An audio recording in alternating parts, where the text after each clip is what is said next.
Asanti sana watu wa Mungu, mahali popote ambao umekaa, mahali popote ambao unasikia hiyo sauti, ninaomba Mwenyezi Mungu akaje na akakubariki na njia ya ajabu sana. Asubuhi ya leo au mchana wa leo, nataka kuzungumza neno la Mungu nikiwa nimeokoka, nikiwa mtu ambaye ni mcha Mungu, nikiwa mtu ambaye anaogopa dhambi, ya kwamba ninajua kuna neno litakufikia wewe mtu wa Mungu, na utasikia hata mambo yako yote imepandilika, kwa sababu yule Mungu nataka kumuongea ni Mungu wa haki na wa ukweli, Mungu ambaye anatenda mambo ya ajabu, Mungu ambaye ataingilia maisha yetu, Mungu ambaye tutasikia yale alikuwa nafanya hapo awali, na hata siku ya leo. Watu wa Mungu, ni wahakikishie ya kwamba hata siku ya leo Mwenyezi Mungu anatenda. Kwa hivyo nikiendelea mbele, nataka tuombe kwanza, kisha tuendelee na Mungu atatubariki sana. Baba yetu, katika jina lako Yesu Kristo, ninainua hawa watu wako, hawa wote wananisikia, hawa wote wananiona, ninaomba ukawabariki. Ninasema Mungu, kama vile uishie, ukawatendee mambo mazuri, ukabariki njia zao. Mungu akakutegee masikio ili wakasikie neno lako, nawe utakubali na kuwabariki. Mungu wangu, ukiwabariki, ukiwatendea mambo mazuri, wakisikia hili neno, lipandilishe maisha yao. Sifa na shukrani zote zitakuwa mikononi mwako. Nimeomba hayo nikijua kwamba nikiendelea Mungu atakuwa amenishikilia, na ni katika jina lake Yesu Kristo kuomba na hata kuamini. Asanteni sana. Nataka kuingia kwa maandiko moja kwa lingine. Niseme niko katika kitabu ya Yohana Mtakatifu 11 mstari wake wa 38. Kuanzia hapo maandiko ya Mungu inasema hivi: kuna wakati ulifika na Yesu mwana wa Mungu akawa na rafiki, na huyu rafiki jina lake ni Lazaro. Lazaro walikuwa wamependana sana na Mwenyezi Mungu au na Yesu mwana wa Mungu. Maandiko ya Mungu inasema, na wakati ule tu walikuwa nakaa, kama vile tu tunajua hata wewe uko na shida mahali pale. Mtu anaitwa Lazaro, kukafika wakati akawa na shida ya mwili, akagojeka. Maandiko ya Mungu inaendelea pale na kusema, ikafika wakati mpaka akakufa. Na alipokufa, madada zake Martha wakamwendea huyu Yesu. Walipomwendea wakamwambia, jo, rafiki yako ametuacha. Na wakati walienda wakamfahamisha ile habari, Yesu mwana wa Mungu alichukua hatua moja kwa lingine, na akamwendea au akaenda katika ile mji. Na alipofika mahali pale, akakuta tayari hawa watu wamemshika, wamemfunga vizuri, wamemweka kwa pango. Na pale walimweka, kuna jiwe kubwa ambao walikuwa wamewekelea mahali pale, yaani hiyo ndio ilikuwa kifuniko, wakafunika na hiyo jiwe. Na wakati Yesu ambaye alifika mahali pale, kuna jambo moja aliambia madada zake, na wale watu walikuwa pale karibu na yeye.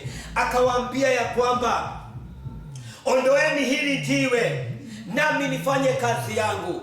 Nataka kukuhamikishia siku ya leo, kuna ile pati wewe unafaa uifanye, kuna ile sehemu wewe unafaa usimame, kuna mahali wewe unafaa usimame mahali pale, ili Mwenyezi Mungu aingie akufanyie kazi ambayo inastahili. Yesu akawaambia vizuri, nimekuja kwa sababu mmeniita, na nimeona kweli huyu ni rafiki yangu. Lakini akawaambia, kubali kuondoa hili jiwe. Sikiza mtu wa Mungu, wakati waliambiwa waondoe ile jiwe, walianza kusema mambo tofauti. Wakasema ya kwamba hii jiwe hata tukiondoa, amekaa siku 4, kwa hivyo anatoa harufu sio mzuri kwa sababu ameoza. Wakasema hivyo, lakini Yesu akawaambia, si nimekuja mimi, ninawaambia nyinyi mniondolewe jiwe, mniachie hayo mengine. Maandiko ya Mungu inasema, wakati walisikia hiyo na wakang'ang'ana sana kwa sababu ya imani, wakaondoa lile jiwe. Walipoliondoa, Maandiko ya Mungu inasema Yesu akasema atolewe pale kwa ile pango, na wakati alitolewa akasema ya kwamba Mungu sasa akaita baba yake, baba yangu Mwenyezi Mungu, ninajua ya kwamba unanisikia, na ninataja haya maneno ili hawa watu wote wananisikia wajue ya kwamba wewe ni Mungu. Ninakuja kukuambia mtu wa Mungu, nimetumwa kwako siku ya leo ili nikuambie yale ambayo inafaa, na wewe usikuwe na maswali, usikuwe na majibu ambayo haifai, usianze kulete mambo ya masuizo kusuilia. Mimi nataka ushikilie vizuri sana. Ninakuambia utapokea uponyaji. Wacha kusema ya kwamba umegojeka miaka mingi. Ninakuja kukuambia utapata uponyaji. Wacha kuniambia ya kwamba hakuna mtu wa kukulete karibu. Ninakuhakikishia kwa sababu ya imani ambayo iko ndani yako ya kwamba hayo yote unapitia, Mwenyezi Mungu atakusaidia. Unaona vizuri mtu wa Mungu ya kwamba kuna ile pati wewe una play, kuna mahali sehemu ile unafaa wewe usimame. Na kwa hivyo hawa watu wakati waliambiwa na Yesu ondoeni jiwe, walianza kulete vizuizi tofauti kama zile. Na wewe pia nikikwambia kuna Mungu anafanya kazi, unahisi ndani yako, hata kama nikikwambia unafaa uokoke, kuna ile mambo unasimamisha, unasema siwezi, na hata nikijaribu namna gani siwezi nikaachana na hizi dhambi, kwa sababu umekuwa addicted. Wacheni niwaambie watu wa Mungu, Mungu wetu hajui hiyo addicted yako, hiyo shida ambayo imekuingia mpaka kwa damu. Mungu haijui tu, bora wewe ukubali kuachana nayo, naye Mwenyezi Mungu aje akubariki. Tazama na uone vizuri, wakati Martha walikubali kuondoa lile jiwe, naye Yesu akaja au akaanza kazi yake. Maandiko ya Mungu inasema alimuita na akamwambia Lazaro, inuka. Maandiko ya Mungu inanifurahisha sana. Kwa hivyo, kwa hiyo shinda ambao huko, kuna roho wa Mungu amenituma kwako, kuna Mungu amenituma kwako nikuambie ya kwamba inuka na uende. Toka mahali ambao ulikuwa umefinyiliwa, ondoa jiwe tu, uachilie Mungu afanye jambo. Wachana na dhambi, Yesu akuokoe. Hakuna dhambi kubwa mahali pale, Mwenyezi Mungu analiweza. Mwenyezi Mungu anaweza kila kitu. Kwa hivyo ni kumpea roho yako safi, naye Mwenyezi Mungu muachilie atende mambo mazuri. Kwa hivyo watu wa Mungu, nyinyi mnanisikia, nyinyi mnaniona, nimekuja kukuambia ya kwamba jiondolewe hiyo jiwe ambao umejiwekea. Hiyo mzigo unasema hakuna mtu aweza iondoa, iondoe wewe mwenyewe. Kiri mbele ya Mwenyezi Mungu na useme ya kwamba sasa, Yesu, mimi ninatambua ya kwamba wewe unaweza, kila jambo linawezekana kwa sababu ya neno lako. Maandiko ya Mungu inasema Yesu hakufika pale tu, baada ya kusema akafunguliwe, kwa sababu amemwambia ainuke, na kukaonekana sasa amerudi uhai. Akaambia wale walikuwamo, mfungueni. Wakamfungua ile vitu walikuwa wamemweka, kwa sababu walikuwa wamesema ananuka. Wakajikaza, wakafungua. Maandiko inasema ile leso ambao walikuwa wamemfunga nazo, au vitambaa walikuwa wamemfunga nazo, akawaambia vizuri, mfungueni ili aelekee. Wakaanza kufungua. Walipofungua wakaona kweli sasa amekaa chini vizuri, wakaona sasa anasimama vizuri, lakini kuna kitambaa moja ilikuwa imebaki. Maandiko ya Mungu inasema alikuwa amefungwa mpaka kwa uso wake. Kwa hivyo hakuwa anaona vizuri kwa sababu ya ile vitambaa alikuwa amefungwa nazo. Maandiko nikisoma ninasikia vizuri. Yesu akawaambia hata hii kitambaa muondoeni.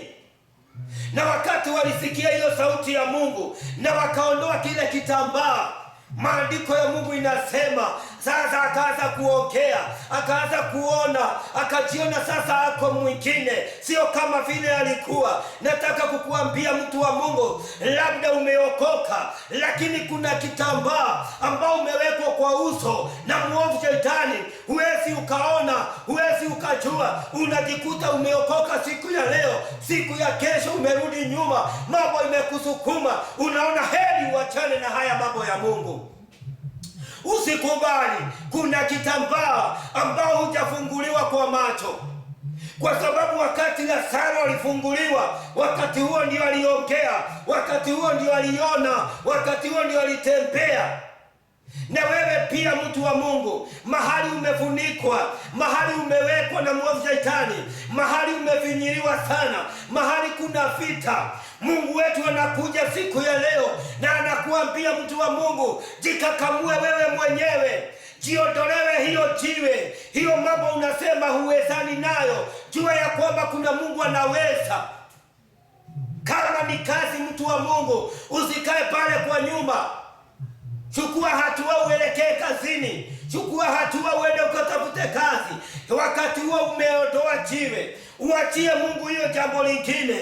Uone ya kwamba kuna Mungu atakutendea mambo mazuri. Uone ya kwamba kuna Mungu atakubariki. Uone ya kwamba kuna Mungu atatenda mambo mazuri juu ya maisha yako. Nimekuja kuhakikishia mtu mmoja ya kwamba ukuwe na imani ya kutosha, kwa sababu ya imani ukiondoa lile jiwe, ukiondoa yale mambo yote unaona ni magumu, ukiondoa yale mambo yote unaona ni magonjwa, na uambie Mungu, mimi sio wa kugojeka, utakuwa umejiondolewa jiwe, nawe Yesu ataingilia kati, na utajikuta umepokea uponyaji. Utajikuta Mungu amekufanyia mambo makubwa. Utakuta Mungu wetu amekuondolea ile shida zote ambao ulikuwa unapitia. Watu wenu waweza kuwa ni jiwe, waondokee. Sema sasa, kuanzia leo na kuendelea, mimi namtegemea Yesu mwana wa Mungu. Wale walikuwa wametegemea madugu zao, madada zao, au mababa zao, au mama zao, wacheni niwaambie watu wa Mungu, tegemea Yesu peke yake, kwa sababu Yesu ndio ako na uwezo. Yesu ndio ako na ushindi wa kila kitu.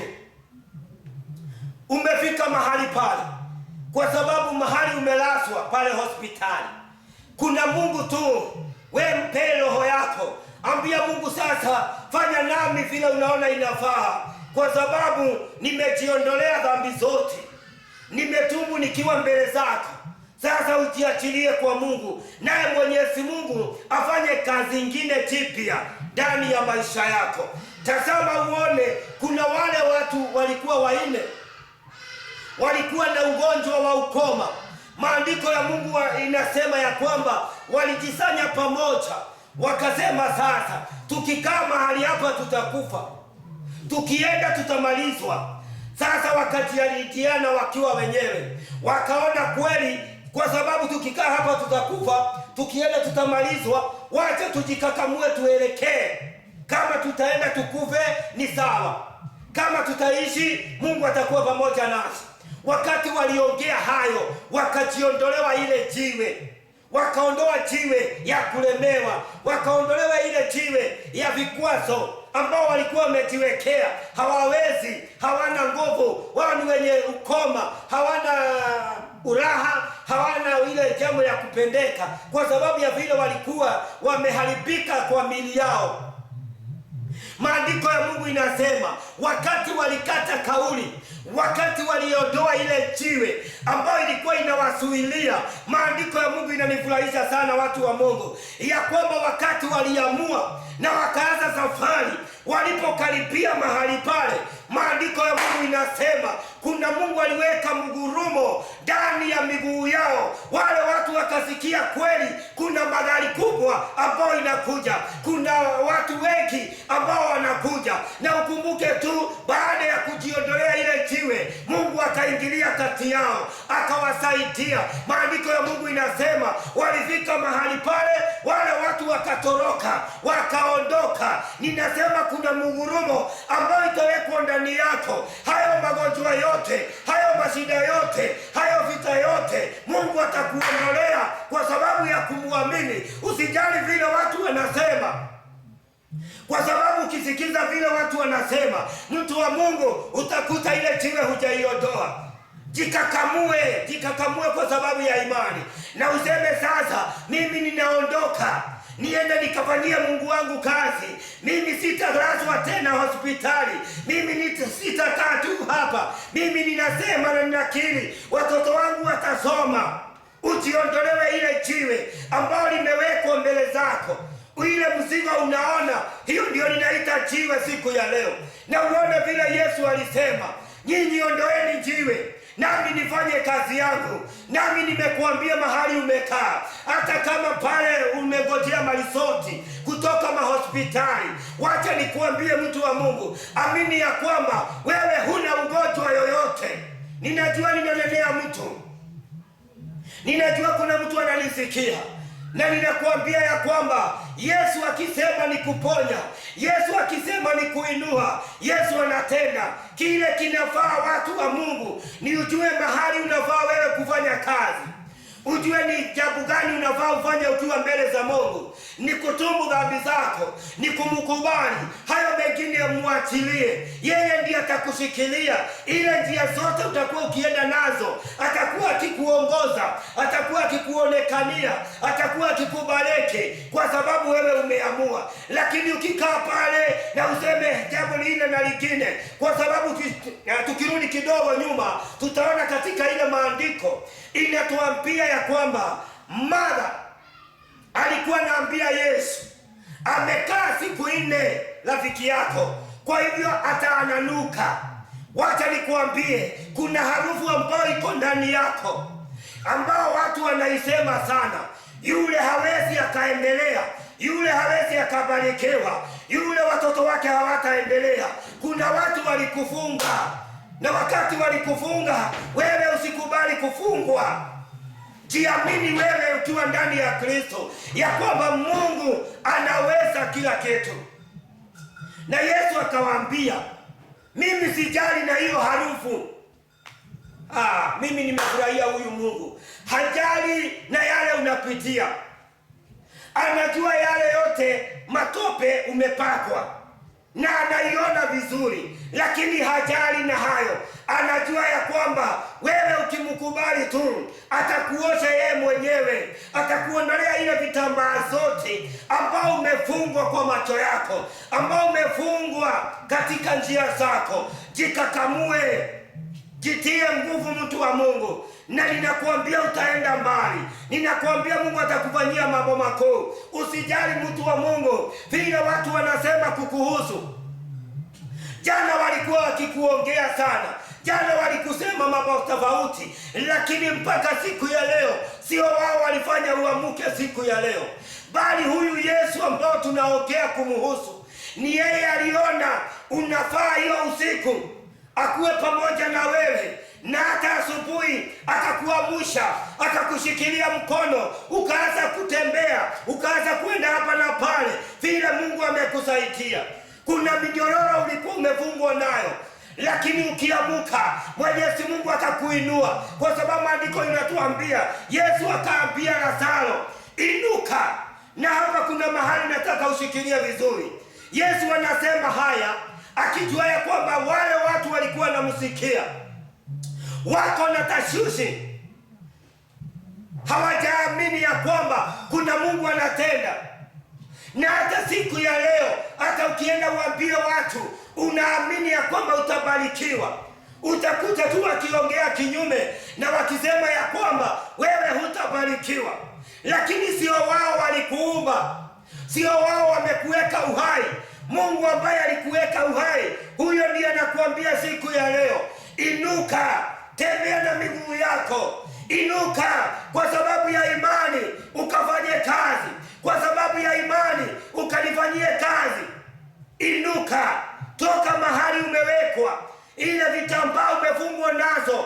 Mungu mwenyewe ndiye ako na nguvu na mamlaka, aweza akuondolee, aweza akumalizie, kwa sababu umekubali akufanyie ile kazi ambayo inafaa.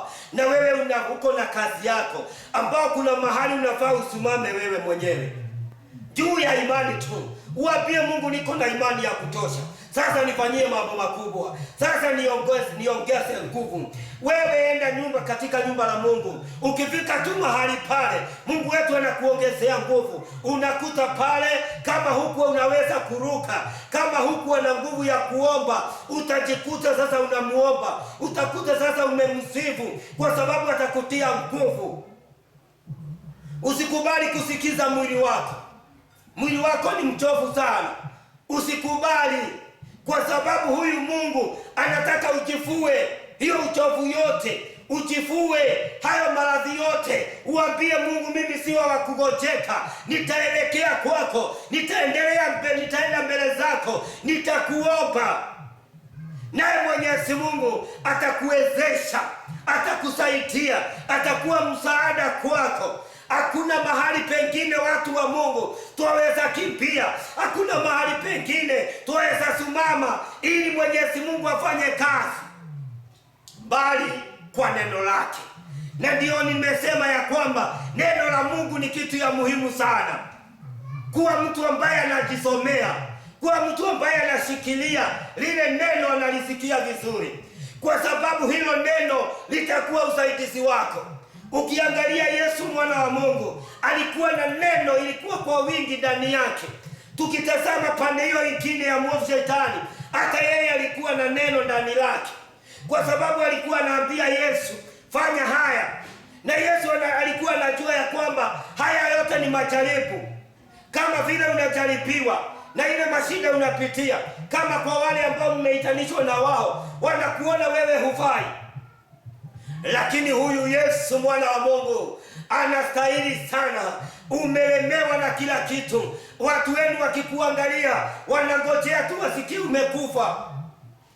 Kumbuka Lazaro alikuwa amekufa, lakini wakati Yesu alimuendea, alitaja maneno machache mno, na akasema ya kwamba inuka, naye akasimama. Akamwambia inuka, akainuka. Nami nimekuja kukuambia mtu wa Mungu, kwa sababu uko uhai, hujaisha. Hata kama mashida iko namna gani, hata kama umesukumwa kiwango gani, mimi ninakuambia, kwa sababu unaniona na unanisikia, mtu wa Mungu, wacha nikuambie, inuka mahali uko. Jiondolewe hiyo jiwe. Ondoa hiyo jiwe ambayo inakusuhiria, ambayo inakuonyesha umefika mwisho, ambayo unafika mahali unaona unafaa ujinyonge, ukunywe madawa, ufanye jambo lingine. Wachana na hayo. Ondoa hiyo jiwe. Sema ya kwamba si ni Mungu aliniumba, nitangojea huyu Mungu aje anitoe katika hii ulimwengu. Na katika ile hali utakuta umefikisha miaka 100, kwa sababu umejiamini, kwa sababu umejiondolewa ile jiwe. Sio kuona shida tu, wewe unaona kukufa. Ukiona magonjwa unaona kukufa. Ukienda hospitali ukiambiwa uko na kanza na magonjwa yale mengine yote unajua, unaona kuisha. Kuna kuishi tena kwa sababu ya kuamini, kwa sababu ya ile jiwe ambao umewekewa ili usione mbele. Watu wamekusika, wamekuwekea mchanga, wameweka hiyo pango, umewekwa pale kwa pango au kwa kaburi, na wanafunika, wanasema sasa hutainuka. Wanakusimia, wanasema sasa ulikuwa na kipawa fulani, sasa hiyo wamegoka. Wacha nikuambie mtu wa Mungu, kuna Mungu ambaye anakuambia ondoa hayo mambo yote. Sasa ambia Mungu, sasa amekuumba tena au akuumbe tena, usimame mara ya pili, unene neno la Mungu bila wasiwasi, ukijua ya kwamba hii kazi ya Mungu iko na mshahara yake, iko nayo. Utabarikiwa, utatendewa mambo mazuri, kwa sababu baada ya kubarikiwa mambo mazuri ikaonekana. Tazama vizuri, baada ya Lazaro kuinuka, alikuwa furaha mpaka kwa watu wao, wale ambao walikuwa wameona hafai kwa sababu amekufa. Na ninajua ya kwamba hata wale mko karibu na wao, na yule ako karibu na mtu ambaye amekufa, huwezi ukakaribia pale. Haijalishi ni mke wako, haijalishi ni bwana yako, haijalishi ni mtoto wako, akifa unamkaa mbali. Lakini kama Mungu aweza achilia miujiza yake, yule mtu afufuke kama Lazaro. Ninakuja kukuhakikishia ya kwamba kama kuna mahali kutakuwa na furaha ni hapo kwenu. Kama vile Martha alikuwa na furaha, walifurahia pamoja na jamii yao, walisema kweli kuna Mungu ambaye anaweza, kuna Mungu ambaye anaondoa, kuna Mungu ambaye anaponya, kuna Mungu ambaye ako na uhai, kwa sababu alifanya hayo yote kwa sababu yake. Kwa hivyo lile jiwe likaondolewa. Baada ya kuondolewa, Yesu sasa akasimama ili aanze kufanya kazi. Ninakuambia jambo la kwanza, jiondolee wewe mwenyewe lile jiwe. Unajua, labda umejiwekea kamti, labda umejiwekea vitu ya kujikinga. Hiyo ni jiwe umejiwekea wewe, iondoe. Ukisha iondoa tu, mtu wa Mungu, utaona vile Mungu wetu atafanya, utaona vile Mungu wetu atafanya, na hapo ndio utajua kuna matumaini kubwa sana baada ya yale unapitia, kwa sababu mawazo ya Mungu sio kama ya binadamu. Maandiko ikasema katika kitabu ya Yeremia 29 mstari wake wa 11, inasema hivi: yale mawazo Mwenyezi Mungu anatuwazia sio mambo ya ubaya, ni mambo ya furaha. Vile tu maisha yetu ya baadaye itakuwa mazuri. Kwa hivyo ni saa hii unaona vile uko, ni saa hii vile unaona umesimiliwa sana au umefinyiliwa sana. Wacheni niwaambie watu wa Mungu, usikubali kupea shetani nafasi ndani ya maisha yako, ya kwamba ati umefinyika, ya kwamba huna nguvu, ya kwamba huna uwezo. Kuna Mungu atakuwezesha, kwa sababu amesema yale mawazo ako nayo juu ya maisha yako ataipandilisha, sio ya ubaya, bali ni vile tu mwisho wako utakuwa na matumaini ya kuishi. Yale matumaini Mwenyezi Mungu ameweka juu yako, juu yangu, ile Mungu anaona inafaa, Mungu wetu atakutendea mambo mazuri. Watu wamekuambia umefika mwisho, watu wamekuambia sasa huna mbele huna nyuma, hata umelemewa sasa na kutumia yale madawa. Tumia Yesu, naye Yesu atakutendea mambo mazuri. Jiondolewe hiyo jiwe. Ni wakati wa kuondoa jiwe ambao imewekwa juu yako, ambao imekufunika, ambao umewekelewa na mwovu Shetani. Anasema ya kwamba wacha huyu hataendelea, wacha huyu nimfunike. Amini na usimame na useme hiyo jiwe imeondoka. Na baada ya jiwe kuondoka, ujiachilie tu kwa Mungu afanye yale sasa inamfaa, kwa sababu Yesu hakuna jambo lingine alikuwa ameambiwa. Hata hakuambiwa afufue huyu mtu, lakini alisema wewe ondoa jiwe tu. Ukisha ondoa jiwe, uniachie hiyo kazi nyingine. Na wewe pia jifue yale yote unajua ni mabaya. Wachana na dhambi, mtu wa Mungu. Uambie Mungu sasa nielekeze ile kazi unafanya na mikono yako. Jiondolee jiwe ya kusema utalemewa. Uone ya kwamba Mungu wetu atakusaidia, Mungu wetu atakushikilia, Mungu wetu atakupeleka mbali. Mungu wetu hajui kushindwa ni nini. Hili kitu mimi nasemaga mara nyingi sana, kwa sababu yale ambao haiwezekani na binadamu, Mungu wetu anaiweza. Kwa sababu kama binadamu angekuwa anaweza, angekuwa ameondoa lile jiwe, angekuwa mahali pale, angefufua Lazaro. Lakini ukitazama haya mambo mawili ni mainena, utaona ya kwamba binadamu, wewe na mimi, kuna ile pati yetu ya kuondoa tu, kusema sasa hii nimeachana nacho. Hiyo baada ya hapo tunangojea Mungu afanye nasi vile anaona kunafaa.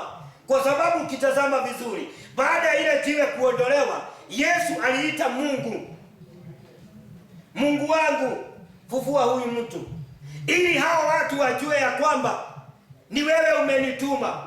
Na akasema hivi, nimesema haya ili hao watu waamini wewe Mungu uko pamoja nami.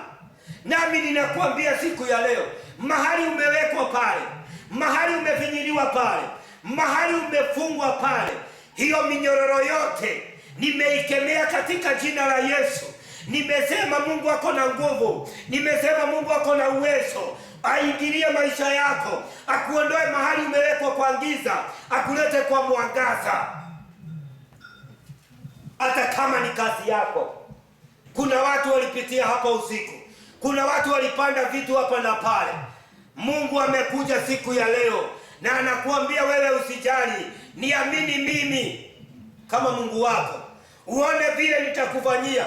Bora uwe na hiyo imani, bora usimame vizuri, bora uwe ambao ni mtu ambaye ameachana na dhambi, kwa sababu tulisema na tukasema vizuri, kuachana na dhambi. Sasa hapo wewe umeokoka, kuacha tu dhambi, wachilia Mungu haya mengine. Uone hata ile ujumbe ataweka ndani yako, uone ile ushuhuda atatia ndani yako. Wewe ni kusema tu, Bwana, nimeachana na dhambi zangu zote.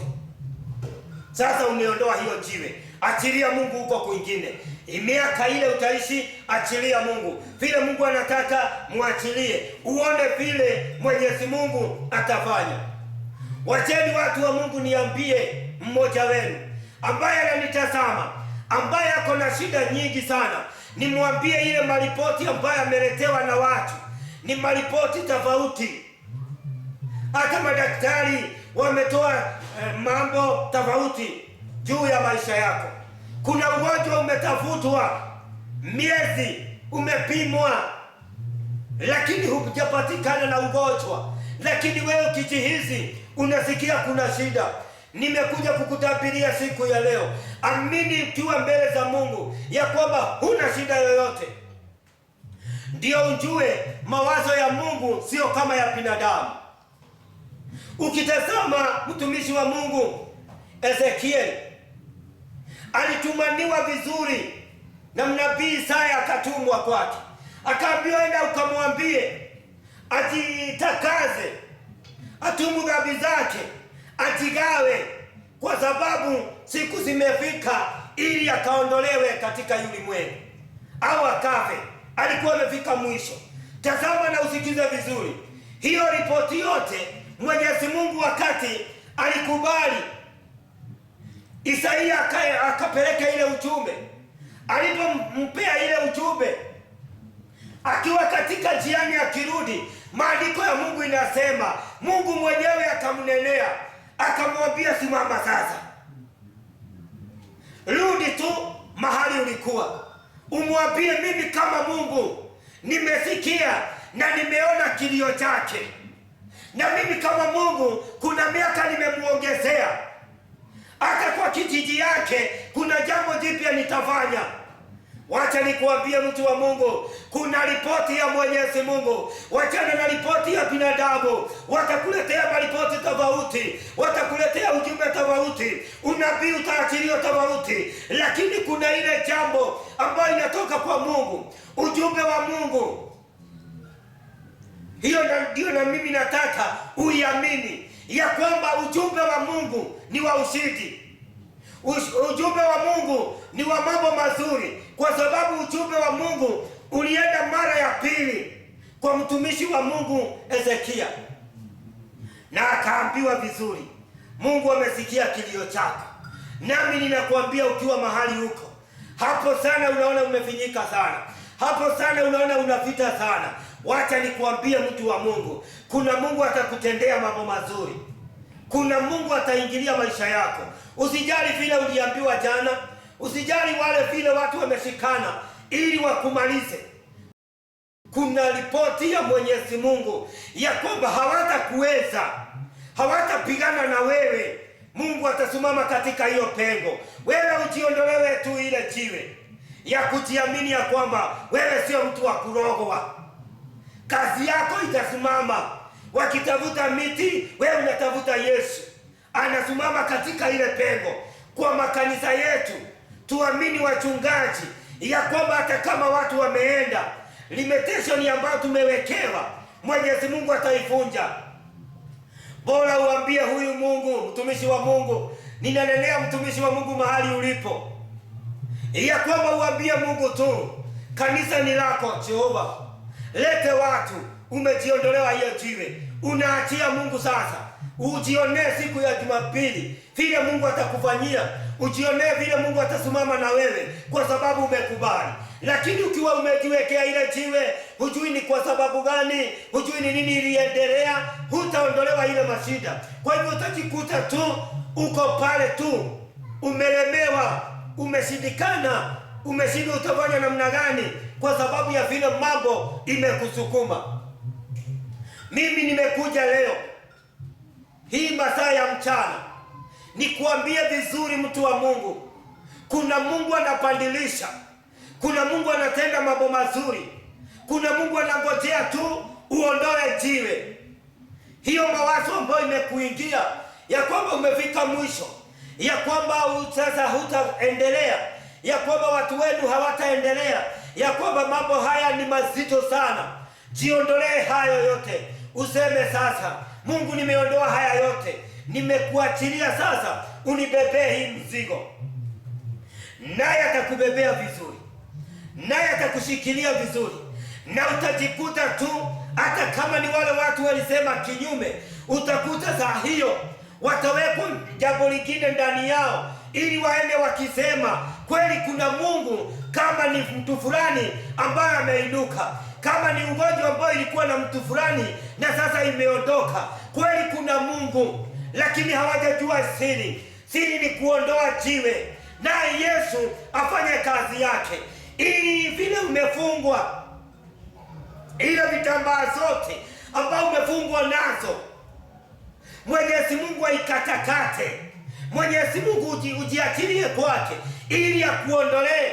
Na baada ya kukuondolea, kuna kitambaa moja ambao tunaona imewekwa kwa uso. Hapa nataka kumaanisha namna gani? Kuna jambo labda umepakwa ndio usipendeke. Kuna harufu ambao umewekwa mbaya ili usionekane. Hiyo harufu yote Mwenyezi Mungu akaiondoe. Hiyo vitambaa zote ambao umefungwa mikono nazo, Mungu akafungue. Ukienda kufanya jambo, ukijaribu kazi yoyote, unakuta imeshindikana. Hiyo yote ni vitambaa ambao umefungwa kwa mikono yako. Karibia huyu Yesu, amini huyu Yesu atakufungua hiyo vitambaa, na utajikuta ya kwamba minyororo yote imekatika. Ile miti umewekwa kwa shingo ili unyongwe, Mwenyezi Mungu atakuondolea. Ukienda kuomba unasikia umenyongwa, ukiendelea mbele unatapika. Wacha nikuambie mtu wa Mungu, haya yote ni maroho machafu ambao umerushiwa ili kufunge, ili kunyonge, ili usiseme neno la Mungu. Jiite, wewe ita Yesu, umwambie Yesu, nihurumie. Uite damu ya Yesu, kwa sababu inaweza. Damu ya Yesu inaweza kila kitu. Damu ya Yesu inaweza kila jambo. Kwa hivyo amini hii damu, itakuwezesha, itakuwa usaidizi kwako, utaenda mbali sana. Mungu wetu atakubariki, Mungu wetu atakuinua, Mungu wetu atakutendea mambo mazuri. Kwa sababu gani? Kwa sababu unamwamini. Nataka kukuambia mtu wa Mungu, kwa sababu nilikuwa na lunch hour. Hata kama ukiwa wakati umefika ili urudi kazini, enda ukijua ya kwamba kuna jiwe umejiondolea. Sasa wewe unajiachilia kwa Mungu. Kama kuna mtu ako na ndeni yako, nikitazama na nikiangalia, nikisaidiwa hata na Mungu wangu, ninaona watu wanalia juu ya madeni sana. Lakini wacha nikuambie, kuna Mungu tu. Ambia Mungu, mimi nimelemewa sasa, siwezi nikaendea yule mtu, lakini Mungu nimekuachilia huyu mtu ili umsaidie anirudishie madeni yangu, anilipe madeni yangu, kwa sababu labda umenyaganywa, umedanganywa, lakini huyu Yesu atasimama na wewe. Labda unafanya kazi na wewe ukijipima unaona hii kazi unafanya ni kazi kubwa sana na unalipwa pesa ndogo sana. Ambia Mungu, wewe ndio unaona ile kazi mimi nafanya. Wewe ndio unaona yale kazi mimi nakufanyia Mungu, nisaidie. Kuna jambo Mungu atafanya, kuna mambo Mungu ataingilia, kuna jambo Mungu atapanua, kuna milango itafunguliwa, kwa sababu Mungu ako na nguvu na ako na uwezo. Amini ya kwamba uwe muombaji. Hapo sitaachilia kuwa muombaji, ili muwe mkisemezana na Mungu. Maandiko ya Mungu inasema hakuna njia ingine ya kusemezana na Mungu bali tu ni kumuomba, bali tu ni kumwamini huyu Mungu. Ukiamini Mungu wako, umuamini na haki na ukweli, utamjulisha, mtasemezana na yeye, na utamwambia ya kwamba ukienda mbele zake ya kwamba Mungu excuse me, Mungu wangu, niondolee hii jiwe, nisaidie, nitie nguvu, niongezee nguvu, niondoe hii jiwe, nawe ufanye kazi ambao unataka kufanya ndani yako. Utajikuta wewe umepandilika.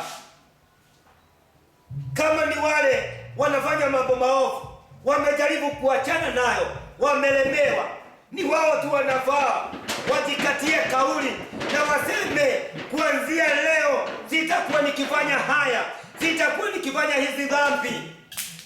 Kusema hivyo tu, watu wa Mungu, Mungu atatenda mambo mazuri, na Mungu wetu atakuinua, atakupeleka kiwango kingine, kwa sababu Yesu mwana wa Mungu ako na nguvu na ako na ushindi. Wale wote wamesikia hiyo ujumbe, muamini pamoja nami ya kwamba Mungu ameingilia kati, Mungu atatenda mambo mazuri, Mungu wetu atawabariki. Ningetaka kumalizia mahali hapo ili upate nafasi ya kuelekea kazini, upate nafasi nzuri ya kutembea hapa na pale. Na tukumbuke sana nchi yetu, tuiombee, tuambie Mungu, sasa yetu tumefanya, sasa ingilia kati, sasa tumetokezea, Baba fanya kazi yako. Wacheni niwaambie watu wa Mungu, kuna Mungu atapandilisha nchi yetu. Ile ripoti ambayo zimewekwa na watu, Mungu ataipandilisha yote.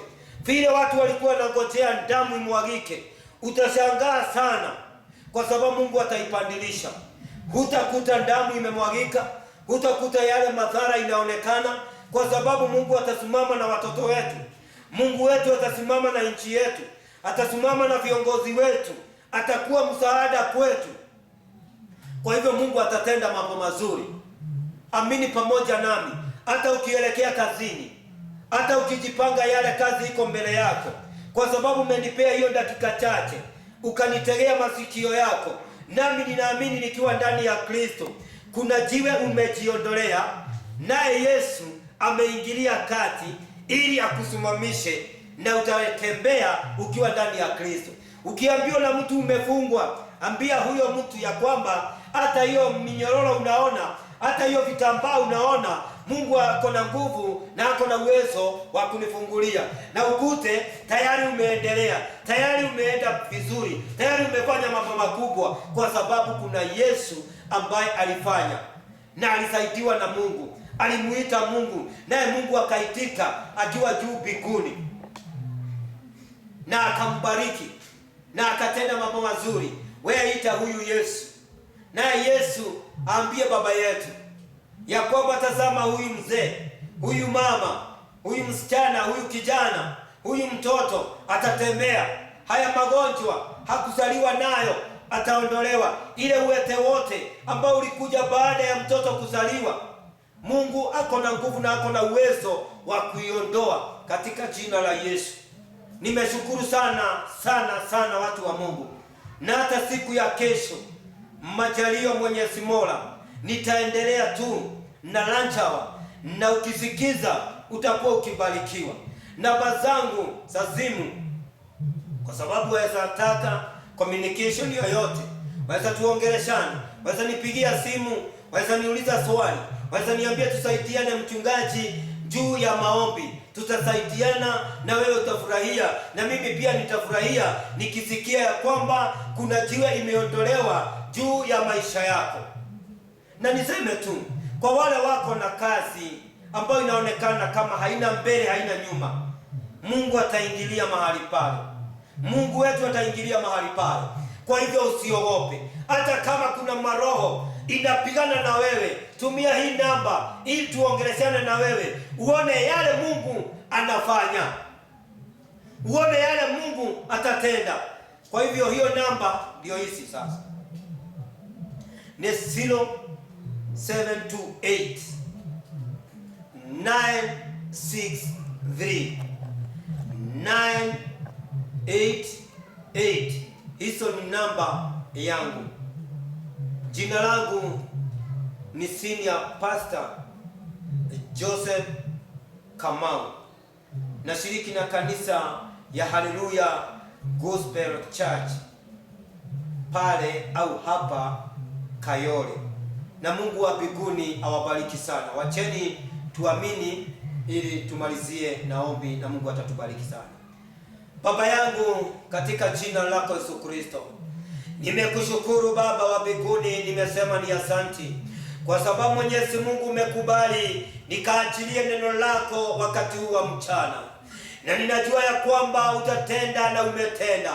Ninajua kuna mmoja amesikia na lile jiwe lilikuwa mbele zake, alikuwa amengojea watu wao wamuondolee, atajiondolea yeye mwenyewe. Nawe Jehova utamfanyia kazi mzuri kama vile ulifanya wakati uliitwa juu ya rafiki yako Lazaro, na ukasema wale marafiki zake wale wamesaliwa wakaondoa ile jiwe, na walipoliondoa Baba ukamuinua na ukasema maneno inaonekana ikiwa machache mno ya kwamba inuka, naye akainuka.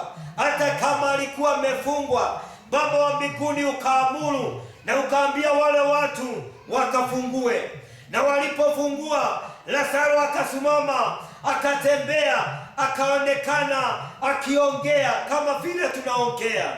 Baba, ninajua hata kile kinaonekana kimeisha, uko na nafasi ya kukiinua, uko na nafasi ya kutupeleka mbele.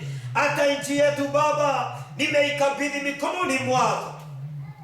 Viongozi wote nimewaeka mikononi mwako, uwashughulikie, uwaongeleshe, uwanenee, na wakiondoa lile jiwe Baba utatenda mambo mazuri kwa nchi yetu, kwa mashule yetu Baba. Tumesema ile jiwe ambayo inasuilia watoto wetu wasiendelee mbele na mashule Baba utaliondoa, na ukiliondoa watoto wetu watarudi shuleni, wazazi tutarudi kazini, wale wote, kila mtu mahali alipo, mambo mazuri itakuwa katika jina lako Yesu Kristo. Baba, bariki wale wote ni wagonjwa, wamekiri na mdomo wao ya kwamba ni wagonjwa, wanataja ile magonjwa, wanataja yale maradhi ambao iko ndani yao, kwa sababu waliambiwa iko ndani yao. Baba, vile tu wanaitaja Baba, nawe ukawe ukiwaponya, ukawe ukiwaondolea mmoja kwa mwingine katika jina la Yesu. Walio ng'ambo Bwana ukawakumbuke na njia ya ajabu. Wale wote mahali walipo na wamesikia na wameona Baba wasaidie. Yoyote ataingia kwa mitandao na aone hiyo message Baba, imbariki na imfungue na imuondolee mambo magumu ambayo ilikuwa mbele yao katika jina la Yesu. Mimi ninakuomba nikiamini ya kwamba umesikia na umetenda, na ni katika jina la Yesu nimeomba na hata nimeamini, na Mungu wa mbinguni awabariki. Tupatane siku ya kesho. Amen. Amen.